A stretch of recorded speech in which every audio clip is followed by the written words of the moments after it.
Hello everyone. आज की video बहुत ही इम्पोर्टेंट होने वाली है आप सबके लिए।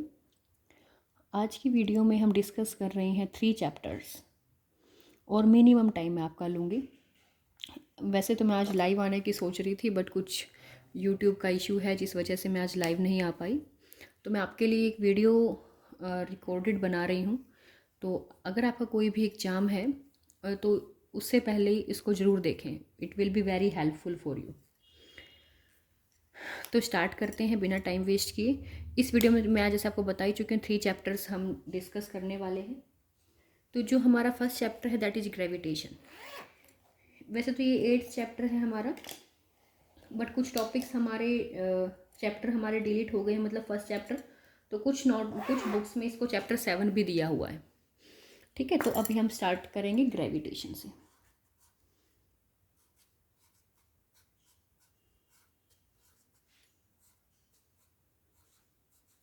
ग्रेविटेशन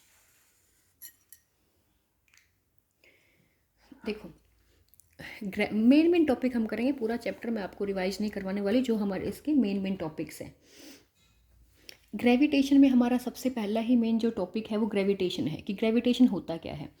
देखो, ग्रेविटेशन किसको नाम दिया गया है? एक फोर्स ऑफ अट्रैक्शन को। फोर्स ऑफ अट्रैक्शन किसके बीच में लगेगा? Between any two object of universe. कि हमारे यूनिवर्स में कोई भी जो दो ऑब्जेक्ट हैं वो एक दूसरे को क्या कर रहे हैं? अट्रैक्ट। और उन दो ऑब्जेक्ट के बीच में जो भी फोर्स ऑफ अट्रैक्शन लग रहा है उसी को हम क्या कहेंगे? ग्रेविटेशन। जो वो फोर्स लग रहा है उसकी वैल्यू क्या होगी वो बताई थी न्यूटन ने। किसने बताई थी हमें? न्यूटन ने। तो हम आगे पढ़ते हैं Newton's law of gravitation. Most important है, स्टार लगा ले, आपके क्वेश्चंस यहाँ से बनते ही बनते हैं। ठीक है, अगर आप कोई भी एग्जाम राइट करने जा रहे हो आपकी 11th क्लास का, तो आप ये वीडियो आप जरूर देखें, आपके लिए बहुत ही हेल्पफुल रहने वाली है। तो न्यूटन्स लॉ ऑफ ग्रेविटेशन क्या है? न्यूटन ने हमें क्या बताया था? अभी ग्रेविटेशन का मतलब तो हमने समझा कि किन्हीं भी दो ऑब्जेक्ट के बीच में क्या लग रहा है? फोर्स लग रहा है। वो फोर्स किस किस चीज़ के ऊपर डिपेंड करेगा? तो न्यूटन ने हमें बताया जो फोर्स है हमारा, न्यूटन्स लॉ ऑफ ग्रेविटेशन ने हमें बताया जो फोर्स तो ऑब्जेक्ट के बीच में लग रहा है that will be directly proportional to product of their masses. And second point में बताया that will be inversely proportional to their distances like this. If these are two objects, ये मास हमारा m1 है, ये मास हमारा m2 है और उनके बीच का डिस्टेंस r है, तो इनके मासेस के प्रोडक्ट के डायरेक्टली प्रोपोर्शनल होगा और r स्क्वायर के इनवर्सली प्रोपोर्शनल होगा। और अगर हम इन दोनों इक्वेशंस को कंबाइन करें तो we will get f directly proportional to m1 m2 by r square. And from here we will get f is equal to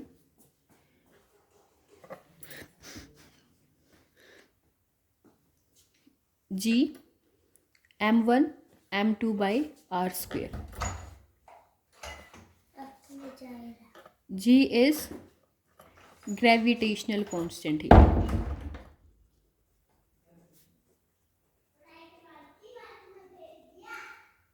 ठीक है, तो जी हमारे पास क्या है यहाँ पर? Gravitational constant. ये जी ग्रेविटेशनल कांस्टेंट है, ये यूनिवर्सल है। कैसा कांस्टेंट है? यूनिवर्सल कांस्टेंट है। और ये कई बार ना 1 मार्क्स में इसकी यूनिट और डायमेंशन पूछ ली जाती है हमसे। तो यूनिट और डायमेंशन अगर हम इसके निकालना चाहें तो क्या होंगी? देखो, अगर यहाँ से f क्या है हमारे पास? g m1 m2 by r square, तो यहाँ से f r square by m1 m2 आ जाएगा g के इक्वल। तो जो यूनिट है हमारे पास आ जाएगी न्यूटन मीटर स्क्वेयर बाई के जी स्क्वेयर या न्यूटन मीटर स्क्वेयर पर के जी स्क्वेयर। अगर हम यहाँ से डायमेंशंस 1 मार्क्स में बहुत आप देखोगे ना, बहुत क्वेश्चन पेपर में आपको ये क्वेश्चन मिलेगा, write the dimensions of G, write the unit of G. तो डायमेंशंस अगर हम निकालना चाहें तो फोर्स की डायमेंशन होंगी ml t-2, m की होंगी l2, के जी की m-2। तो हमारे पास डायमेंशन आ जाएंगी m-1 l3 t-2। m की यहाँ पर 1 है, यहाँ पर -2 है तो -1 बच जाएगी, l की 1, l की 2 तो l की 3 हो जाएगी और t की -2। तो this will B dimensions of g। Very important question हमने यहाँ से डिस्कस किया है, न्यूटन्स लॉ ऑफ ग्रेविटेशन। इसके बाद हम यहाँ पर डिस्कस करने वाले हैं नेक्स्ट टॉपिक,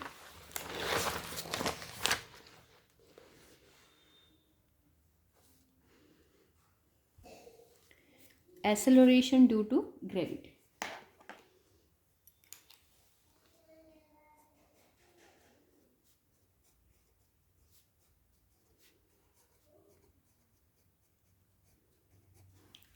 देखो, एक्सेलरेशन ड्यू टू ग्रेविटी हम बहुत बार पढ़ते हैं, इसको हम स्मॉल g से रिप्रेजेंट करते हैं।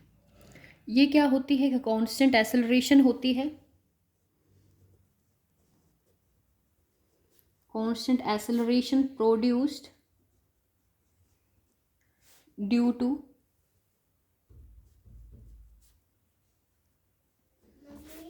अर्थ ग्रेविटेशनल फील्ड।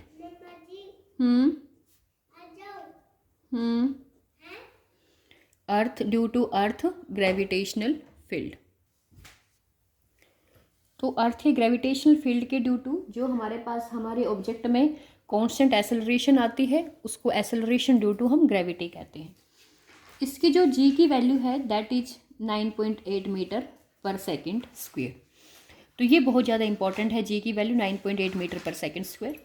पर जो g की वैल्यू है ना, वैसे तो हम कांस्टेंट है, कांस्टेंट होती है ये हमारे अराउंड, बट इस g की वैल्यू है अगर हम हाइट के अकॉर्डिंग या हम डेप्थ के अकॉर्डिंग देखें तो वो चेंज होती रहती है। ठीक है, तो अगर हम देखते हैं हाइट के अकॉर्डिंग वेरिएशन,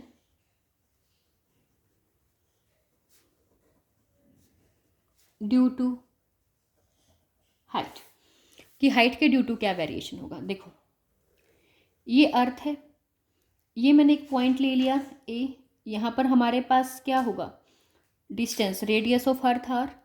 अब मैं किसी हाइट पर पता करना चाहती हूँ, ये पॉइंट है मेरा बी और यहाँ से यहाँ का डिस्टेंस है एच और यहाँ से इस पॉइंट का डिस्टेंस है आर। तो ये जो आर है वो किसके इक्वल हो जाएगा, आर प्लस एच के हो जाएगा।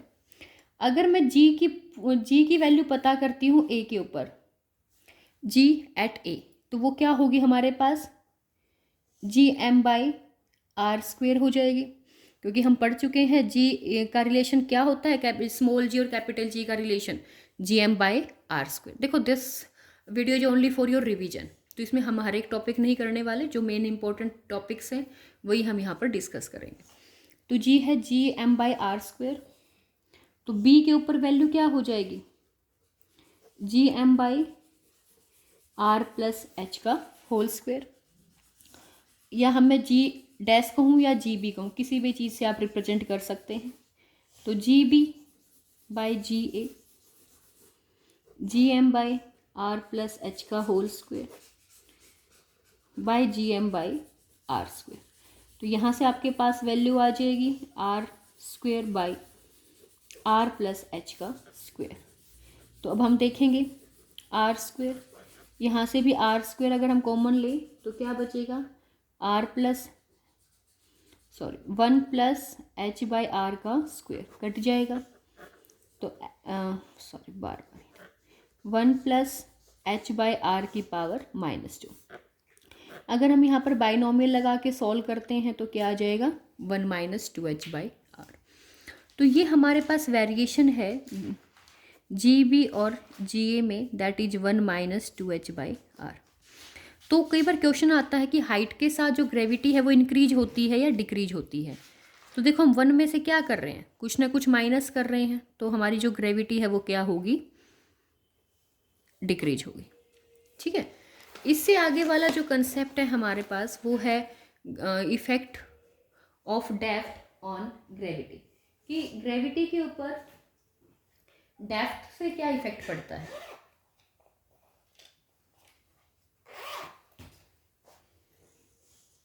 Just a minute,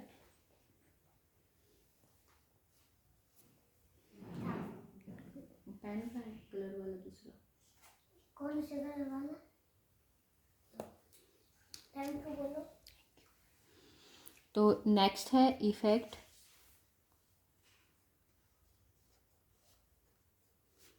of depth on जी। ये जी के ऊपर हमारे पास क्या इफेक्ट होगा, मोस्ट इम्पॉर्टेंट, हाइट से भी ज़्यादा इम्पॉर्टेंट डेप्थ वाला है। अगर मुझे दो में से चॉइस करनी हो तो मैं डेप्थ वाला ही दूंगी, क्योंकि इसमें आपके बहुत सारे कंसेप्ट क्लियर हो जाते हैं। आपको ये पता चल जाता है कि हमारा मास कैसे वैरी करता है, ठीक है ना, कि कितने मास का किसके ऊपर इफेक्ट पड़ेगा नहीं पड़ेगा। तो देखो ये हमारी अर्थ है, ये हमारा रेडियस है, ये सेंटर है, ये पॉइंट ए है। अब हमें डेप्थ कंसीडर करनी है, तो हम डेप्थ में ही कोई पॉइंट लेंगे। मान लो मैंने ये वाला पॉइंट ले लिया यहाँ पर बी, कितनी डेप्थ में लिया, डी डेप्थ में लिया। तो अब यहाँ से यहाँ तक का डिस्टेंस क्या बच गया हमारे पास, r minus t. This point clear. तो हमने डी डेप्थ में लिया तो हमारे पास डिस्टेंस बचा आर माइनस टी। हम मान के चलते हैं जो हमारी अर्थ है उसका मास है m, रेडियस है हमारी अर्थ का r, और जो हमारी अर्थ की डेंसिटी है वो है रो। ये चीज़ें हमने मान ली। आप इसको एक लाइन में भी लिख सकते हो, consider N earth of radius r and mass m and density rho, whose center is concentrated at point O as shown in the diagram। ये सब भी आप लिख सकते हो, बट अगर मैं ये सब लिखने लगी तो आपकी जो वीडियो है वो बहुत लंबी हो जाएगी और आप देख नहीं पाओगे। थोड़ा सा शॉर्ट में मैं आपको सारी चीज़ें थोड़ा सा रिवाइज करवाना चाहती हूँ यहाँ पे। तो इफेक्ट ऑफ डेप्थ ऑन जी, कि जी के ऊपर क्या इफेक्ट होगा। तो अगर देखो मैं जी ए पर निकालना चाहूँ तो देखो ए पॉइंट पर हमारी जो अर्थ है वो कंप्लीट सारी नीचे है, सारा जो अर्थ का मास है that lies below the point A. तो सारा अर्थ का जो मास है वो कंप्लीट मास लिया जाएगा हमारे पास अर्थ का। तो G M by r square. अगर मैं बात करूँ जी बी की तो G M dash by r minus D का स्क्वेयर। देखो हमने एम और एम डैश क्यों लिया, जब मैं पॉइंट बी की बात कर रही हूँ तो जो ये वाला मास है, ये वाला मास, क्या ये वाला मास पॉइंट बी के नीचे लाई कर रहा है, नहीं ना। तो पॉइंट बी को सिर्फ और सिर्फ कौन सा मास अट्रैक्ट करेगा, सिर्फ ये वाला मास। अर्थ का जो मास यहाँ पर होगा ना इस एरिया में, सिर्फ वो वाला मास ही हमारे अर्थ को क्या कर पाएगा, हमारे ऑब्जेक्ट को क्या कर पाएगा, अट्रैक्ट। ऊपर वाले मास का कोई काम नहीं है। तो जो ये एम डैश है वो ये वाला मास है एम डैश, और एम है हमारे पास कंप्लीट मास, ठीक है। तो एम कंप्लीट मास है, एम डैश हमारे पास जो बी के नीचे का मास है वो वाला मास है। तो होप आपको एम और एम डैश समझ में आए होंगे। तो जो एम है, मास कैसे निकलता है, वॉल्यूम इनटू डेंसिटी। कैसे निकालेंगे, वॉल्यूम इनटू डेंसिटी से। आपको अर्थ की शेप कैसी लग रही है, it is spherical in shape. तो mass is volume is 4/3 pi r cube, density is rho. तो same here m dash, volume is 4/3 pi, पर यहाँ के लिए हमारा रेडियस कितना हो जाएगा, आर माइनस डी, और डेंसिटी रिमेन सेम। डेंसिटी चाहे आप एक पीस ले लो या पूरा ऑब्जेक्ट ले लो, डेंसिटी हमारी क्या रहती है, सेम रहती है। Hope this will be clear. तो अब निकालते हैं हम जी ए।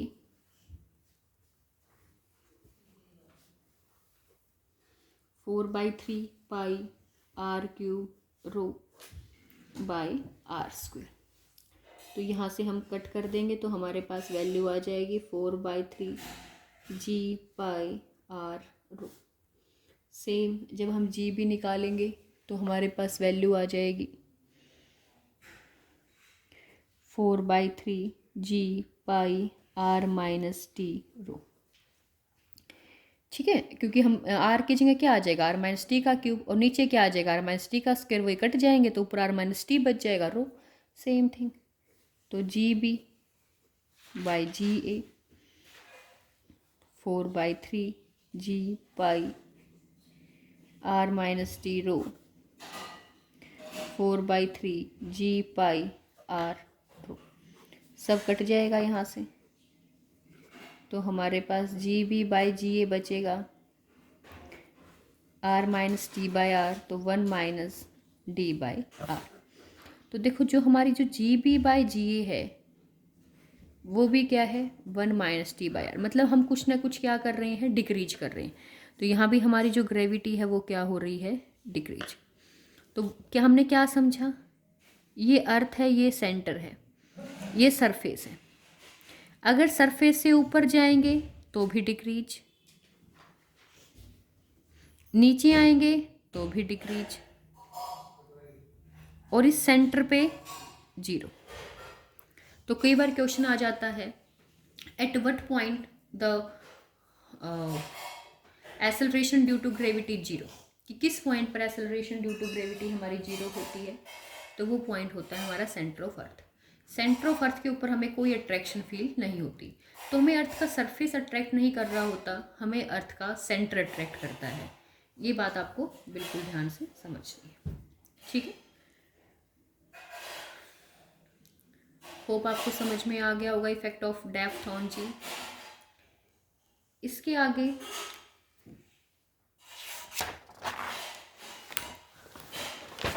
मैं आपको करवाना चाहूँगी, 2 क्वेश्चंस हैं आपके मोस्ट इम्पॉर्टेंट इस चैप्टर से। और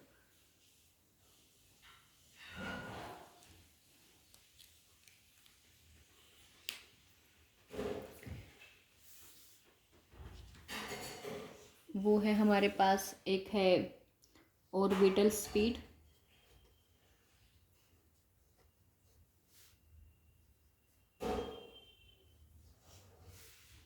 और उसके बाद करेंगे हम एस के। ऑर्बिटल स्पीड, ऑर्बिटल स्पीड क्या होती है, ये वो स्पीड होती है जिससे मान लो ये हमारे पास क्या है अर्थ, जिसका रेडियस है आर, ये वो स्पीड है जिसके साथ कोई भी सैटेलाइट, मान लो ये सैटेलाइट है, सैटेलाइट किसके अराउंड घूम रहे हैं, अर्थ के अराउंड, तो किसी स्पीड से, पर्टिकुलर स्पीड से घूम रहे होंगे, that is called orbital speed. तो this is the speed with which a satellite can revolve around the earth in a fixed orbit. किसी फिक्स्ड ऑर्बिट में जब कोई आपका सैटेलाइट घूम सकता है तो उसको कहते हैं हम ऑर्बिटल स्पीड। तो मान लो उसकी सरफेस से हाइट कितनी है उस ऑर्बिट की, h, तो ये वाला डिस्टेंस हमने ले लिया स्मॉल r, तो स्मॉल r किसके इक्वल होगा, r प्लस एच के, ठीक है। Small r is equal to r plus h, और जो ऑर्बिटल स्पीड है उसको किससे रिप्रेजेंट करेंगे, वी ओ से। तो देखो यहाँ पर सैटेलाइट है, ये हमारी अर्थ है, ये अर्थ का सेंटर है, तो अर्थ क्या करेगी इसको, इस सैटेलाइट को, इसका सेंटर और इसके बीच का ये क्या होगी, अट्रैक्शन। अर्थ क्या करती है, हर चीज़ को अपनी तरफ अट्रैक्ट करती है ना अट्रैक्ट। तो यहाँ पर अर्थ का अट्रैक्शन लगेगा, अर्थ का ग्रेविटेशनल फोर्स लगेगा, ठीक है। यहाँ पर मैं लिखती हूँ मास ऑफ अर्थ, यहाँ पर मास ऑफ अर्थ क्या है, कैपिटल M है, और मास ऑफ सैटेलाइट क्या है,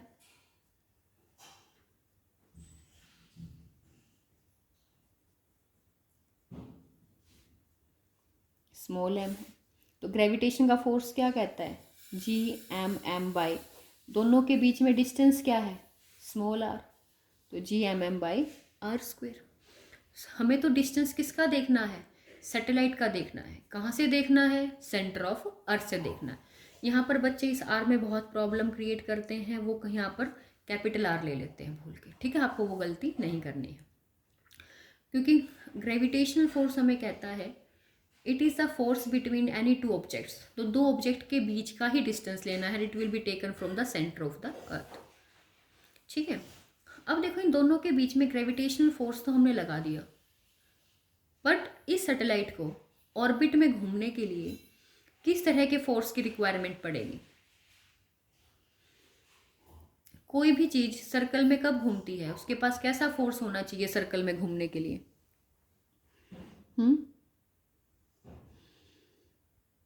किसी भी चीज के पास सर्कल में घूमने के लिए क्या होना चाहिए? Centripetal force.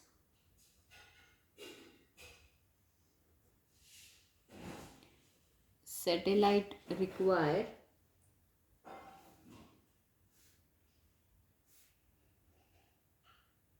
Centripetal force,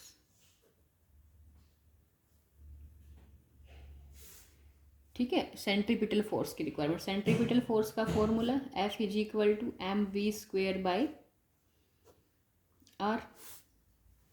centripetal force कौन प्रोवाइड करेगा? Fc is provided at the cost of Fg। Fg ही क्या प्रोवाइड करेगा आपको? सेंट्रीपिटल फोर्स प्रोवाइड करेगा। तो रख दो Fc is equal to Fg mv² by r is equal to gmm by r²। एक r से एक r कट जाएगा, एक m से एक कट जाएगा, तो v² is gm by r और v is gm by r under the root. इससे क्या बहुत सारे केस बना सकते हो। इस r को क्या लिख सकते हैं? r प्लस h लिख सकते हैं, ठीक है। तो v हो जाएगा gm by r plus h। h r के कंपैरिजन में क्या है? स्मॉल है, तो इसको नेगलेक्ट भी कर सकते हैं, तो v हो जाएगा gm बाई r। और हमें पता है g किसके इक्वल होता है? gm बाई r² के। तो gr² किसके इक्वल हो गया? gm के। इसका यूज कर सकते हैं, तो gr² by r under the root, एक से कट जाएगा, तो v हो जाएगा रूट gr, ठीक है ना। तो ये है आपके ऑर्बिटल स्पीड। कुछ भी नहीं करना, आपको पता है दो चीज़ों के बीच में ग्रेविटेशनल फोर्स लगेगा, पर सैटेलाइट को घूमने के लिए क्या चाहिए? बताओ क्या चाहिए सैटेलाइट को घूमने के लिए? सैटेलाइट को घूमने के लिए सेंट्रीपिटल फोर्स चाहिए। तो सेंट्रीपिटल फोर्स कौन प्रोवाइड करेगा? ग्रेविटेशनल फोर्स करेगा। दोनों को इक्वल रख दो, वहां से v की वैल्यू आ जाएगी आपके पास, ठीक है। अब मोस्ट इम्पॉर्टेंट,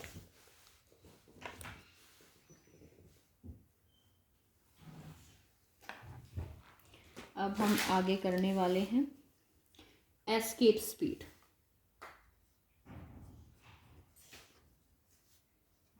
बहुत ही इम्पोर्टेंट है,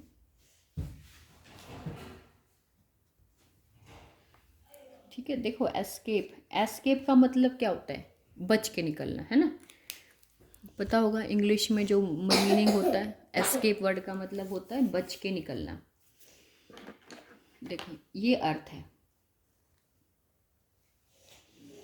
और मान लो ये अर्थ का ग्रेविटेशनल फील्ड है,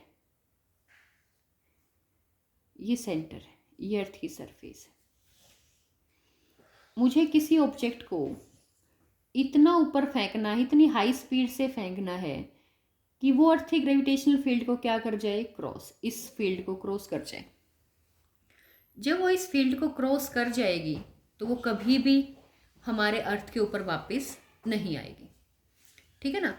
और उसी स्पीड को हम कहते हैं एस्केप स्पीड, ठीक है। तो वो स्पीड जो किसी भी ऑब्जेक्ट को अर्थ के ग्रेविटेशनल फील्ड से क्या कर दे? बाहर कर दे, उसको क्या कहते हैं? हम एस्केप स्पीड कहते हैं। इसको रिप्रेजेंट किया जाता है VE से। The minimum velocity required to send an object, दिख रहा है ना, to send an object outward from earth gravitational field. Earth के ग्रेविटेशनल फील्ड से हमें क्या करना है, उसको बाहर भेजना है, उसको कहेंगे हम एस्केप स्पीड।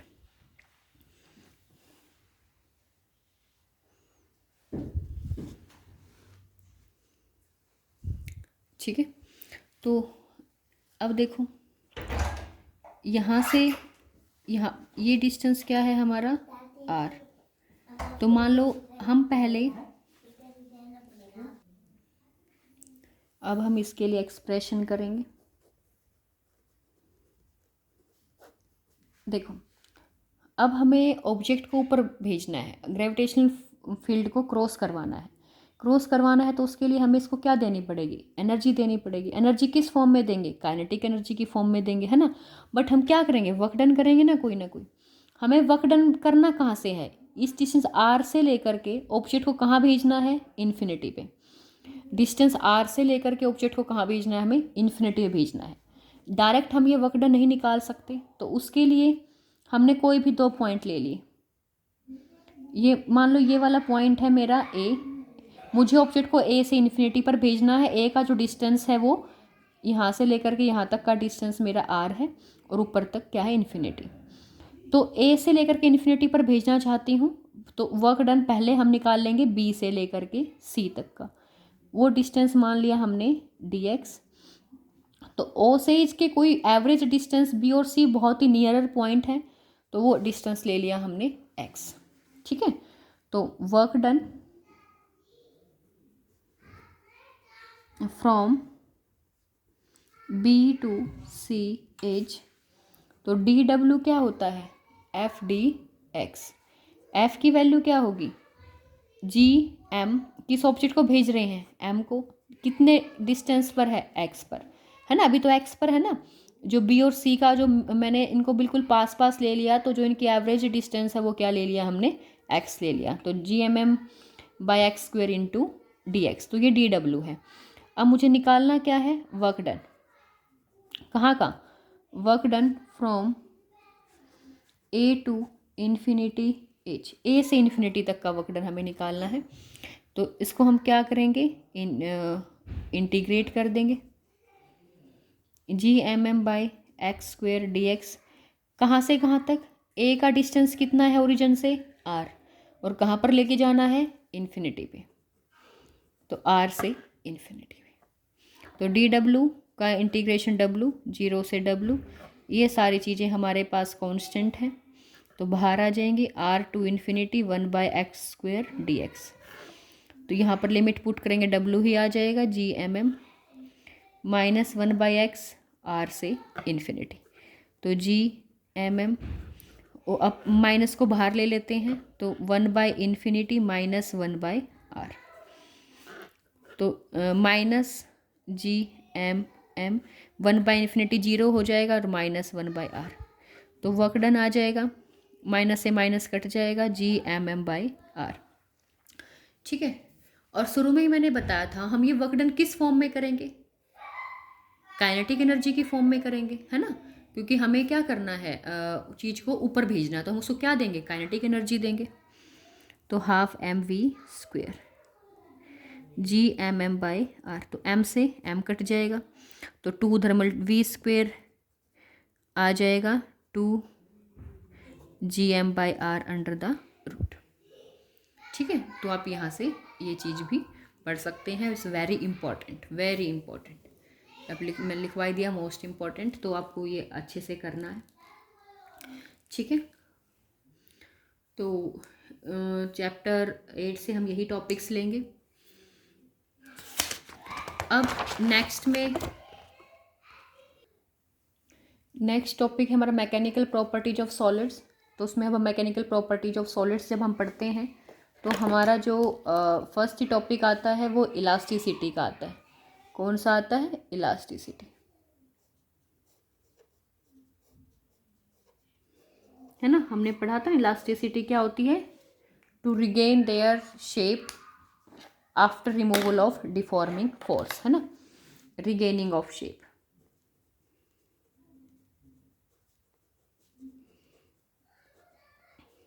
ठीक है, और यहाँ पर दो टॉपिक मेन है हमारे पास, एक स्ट्रेस और एक स्ट्रेन। ठीक है, स्ट्रेस स्ट्रेन दोनों की डेफिनेशन ही है, वो आपको पढ़ लेनी है। ठीक है, तो डेफिनेशन हम यहाँ नहीं लेंगे, मोस्ट इंपॉर्टेंट टॉपिक्स ही हम यहाँ पर लेने वाले हैं। तो स्ट्रेस स्ट्रेन आप पढ़ सकते हैं। उसके साथ जब हम स्ट्रेस और स्ट्रेन को डिवाइड करते हैं, स्ट्रेस बाय स्ट्रेन, क्या आता है हमारे पास, इलास्टिसिटी, है ना, जिसको हम किससे लिखते हैं, ई से लिखते हैं। यही आता है ना, क्योंकि हमें किसने बताया था, हुक्स ने हमें क्या बताया था, stress directly proportional to strain. Important है। But Hooke's told stress directly proportional to strain, और stress equal to E strain. तो स्ट्रेस बाय स्ट्रेन हो जाता है हमारे पास मॉडुलस ऑफ इलास्टिसिटी, इसको हम बोलते हैं मॉडुलस ऑफ इलास्टिसिटी। क्या बोलेंगे, मॉडुलस ऑफ इलास्टिसिटी। 3 तरह की मॉडुलस ऑफ इलास्टिसिटी होते हैं, यंग्स मॉडुलस, बल्क मॉडुलस, और आपका शीयर मॉडुलस।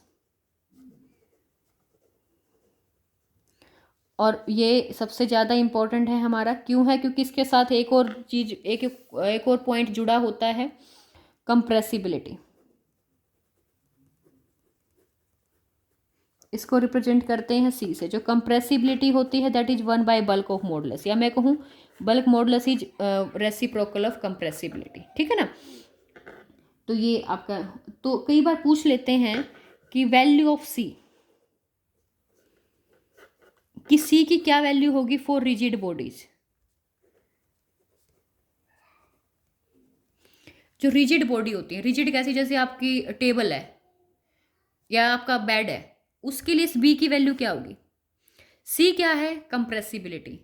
सी की वैल्यू क्या होगी, क्या सी कंप्रेस, क्या आपका जो रिजिड बॉडी है क्या वो कंप्रेस हो जाएंगी, तो रिजिड बॉडी के लिए सी की वैल्यू क्या हो जाएगी, 0, because they will not compress, rigid body can't compressed. तो बी इंफिनिटी। तो 1 मार्क्स के लिए इंपॉर्टेंट है, what is value of B for rigid body, value of B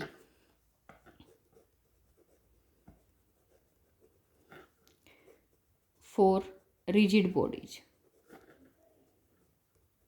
is infinite. तो जो वैल्यू ऑफ बी होगी रिजिड बॉडीज के लिए वो क्या होगी, आपकी इनफाइनाइट। तो 1 इंपॉर्टेंट फॉर 1 मार्क, ये आपके 1 मार्क के लिए इंपॉर्टेंट रहेगा यहाँ से। और ये आपको पता है यंग्स मॉडुलस और शीयर मॉडुलस क्या होते हैं, सब सारा ही क्या है, स्ट्रेस और स्ट्रेन का रेशियो है। ठीक है, आगे इलास्टिसिटी है इसमें। हाँ, एक और इसमें मेन टॉपिक है हमारा स्ट्रेस स्ट्रेन कर्व।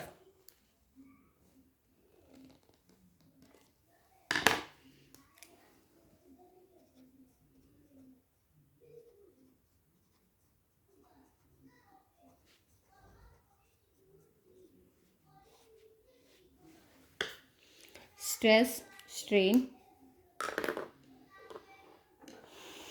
कर्व। तो स्ट्रेस स्ट्रेन कर्व देखो ऐसे बनती है आपकी,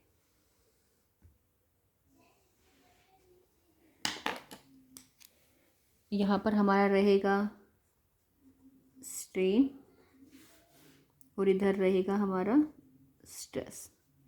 बहुत ही इम्पोर्टेंट टॉपिक है, आपको अच्छे से बनाना आना चाहिए।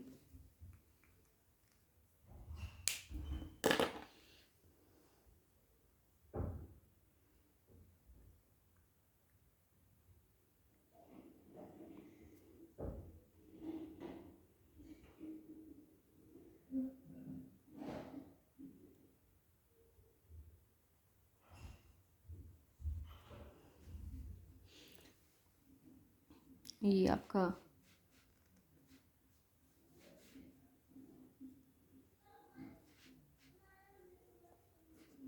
परमानेंट सेट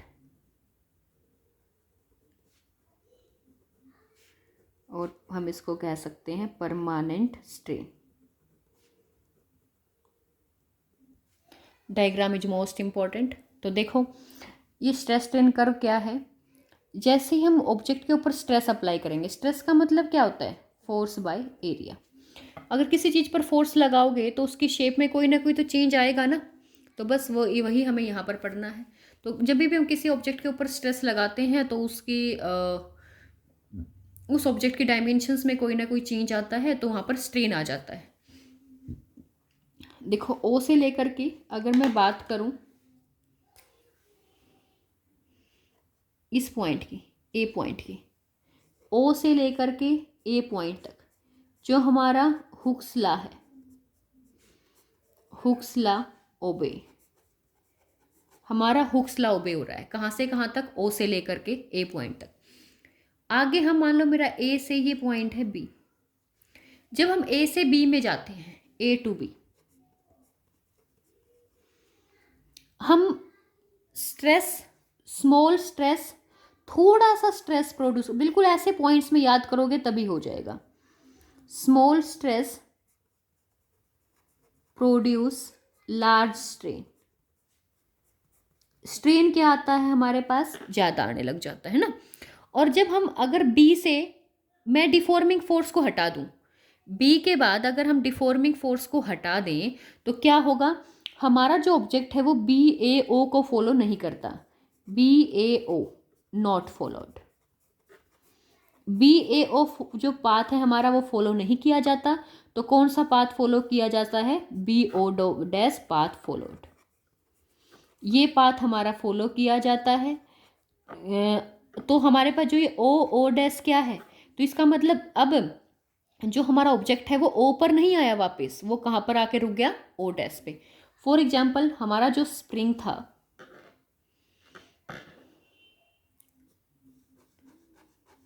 वो इस लेंथ का था, हमने उसको इतना बढ़ाया, यहाँ तक बढ़ा दिया, तो वो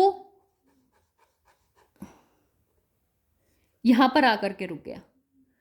ठीक है ना। तो देखो साइज ये था, इतना बढ़ाया था, अब इतना रुक गया। तो जो ये वाला ऑप्शन है ना, ये वाला, ये क्या हो गया हमारे पास, परमानेंट सेट। अब ये कभी भी खत्म नहीं होगा। तो ओ ओ डैश को क्या कहा जाता है, परमानेंट सेट। होप आपको ये बात समझ में आई होगी। तो फिर आगे अगर जब हम स्ट्रेस अप्लाई करते हैं तो जो आपकी वेव है वो क्या करने शुरू कर देती है, बी से सी तक वेवी नेचर। बी टू सी कैसा नेचर हो जाता है, वेवी नेचर शो करती है। ठीक है। और सी के बाद ब्रेकिंग पॉइंट, अगर और भी ज़्यादा हम स्ट्रेस अप्लाई कर देंगे तो वो क्या हो जाएगी, टूट जाएगी। तो हमारा क्या आ जाएगा, beyond C breaking point. Hope all the points will be clear to you. तो इस चैप्टर से आपको यही इम्पोर्टेंट टॉपिक्स करने हैं। ठीक है। तो अब हम करेंगे नेक्स्ट टॉपिक। तो देखो जो हमारा नेक्स्ट टॉपिक है मैकेनिकल प्रॉपर्टीज ऑफ फ्लूइड्स, उसमें से आपको मोस्ट इंपॉर्टेंट हमारे पांच ही टॉपिक बनते हैं। Viscosity, capillary rise method, surface tension, equation of continuity और बर्नौलिस थ्योरम। अगर आप ये 5 टॉपिक्स कर लोगे तो आपका काम हो जाएगा। ठीक है। तो मैं थोड़ा थोड़ा आपको बता देती हूँ, अगर मैं पूरे डिस्कस करने लगी तो ये वीडियो बहुत लंबी हो जाएगी। ठीक है। तो ये थोड़ा थोड़ा मैं आपको इसके बारे में बता देती हूँ। विस्कोसिटी, विस्कोसिटी क्या होता है आपका, viscosity is an opposing force.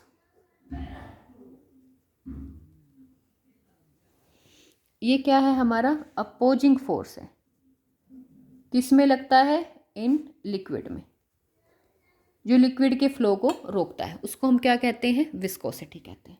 तो जो एफ होता है वो eta A D V by D X. ये जो D V by D X होता है ये क्या है हमारा, वेलोसिटी ग्रेडियंट।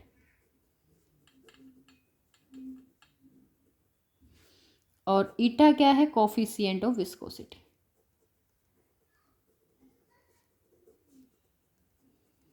तो ये ही मेन चीज़ें हैं यहाँ पर कि आपका विस्कोसिटी होता क्या है, इसका फॉर्मूला क्या होता है।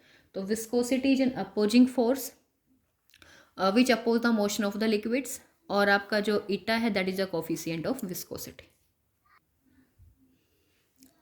ठीक है। और जैसे अब कैपिलराइज मेथड में हमने फॉर्मूला किया होगा आपने एच निकालने का कि कितना जो लिक्विड है वो राइज करेगा, है ना, आपकी ट्यूब में। वो दैट डिपेंड्स करता है कि आपकी ट्यूब का रेडियस कितना है।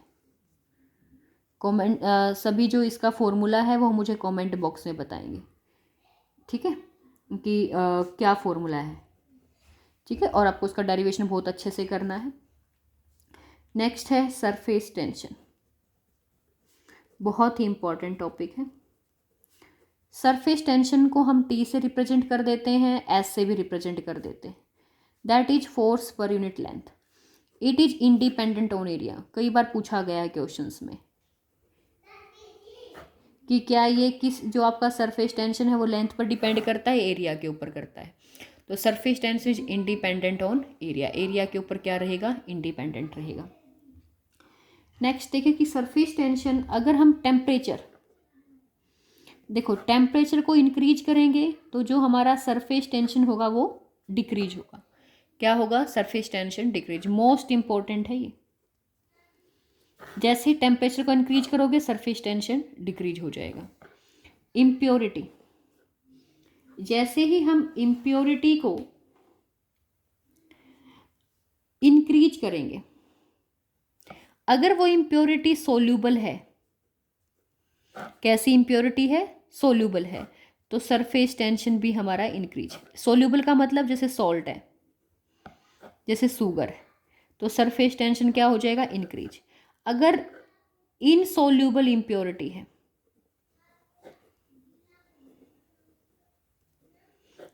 तो सरफेस टेंशन क्या हो जाएगा हमारा? डिक्रीज। ठीक है, जैसे हमें लीव्स मिला दिया, कुछ ऐसा जो कि उसमें अच्छे से मिक्स नहीं हो पाता पानी में, है ना, तो इनसोल्यूबल इम्प्योरिटी हमारे सरफेस टेंशन को डिक्रीज करेंगी, और सोल्यूबल इम्प्योरिटी जैसे आप सॉल्ट या शुगर मिला दो तो वो हमारे सरफेस टेंशन को क्या करती हैं? बढ़ाती हैं, इंक्रीज करती हैं। Hope this will be clear to you. अब हमने पढ़ा था इक्वेशन ऑफ कॉन्टिन्यूटी, है ना। इक्वेशन ऑफ कॉन्टिन्यूटी क्या होती है हमारी? डेरिवेशन आपको बहुत अच्छे से करना है। तो इक्वेशन ऑफ कॉन्टिन्यूटी,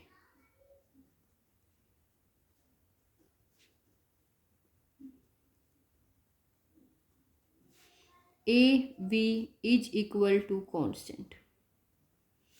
ए क्या है? एरिया। ये क्या है आपकी? वेलोसिटी।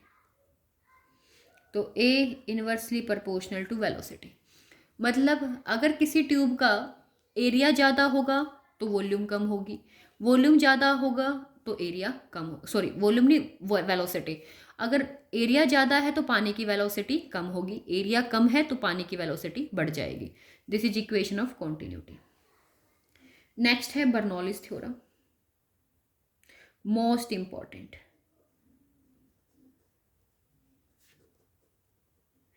कोई भी क्वेश्चन पेपर आपको इसके बिना नहीं मिलेगा। 101% यू विल गेट दिस। तो बर्नौलीज थ्योरम बेस्ड है कंजर्वेशन ऑफ एनर्जी पे।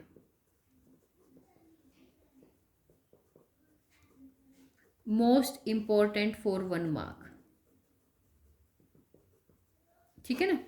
तो ये टॉपिक भी आपको बहुत अच्छे से यहाँ पे करना है कि बर्नौलीज थ्योरम आप कैसे डिराइव करोगे। ठीक है, डेरिवेशन इसका कि जो टोटल एनर्जी है वो क्या रहेगी? कांस्टेंट।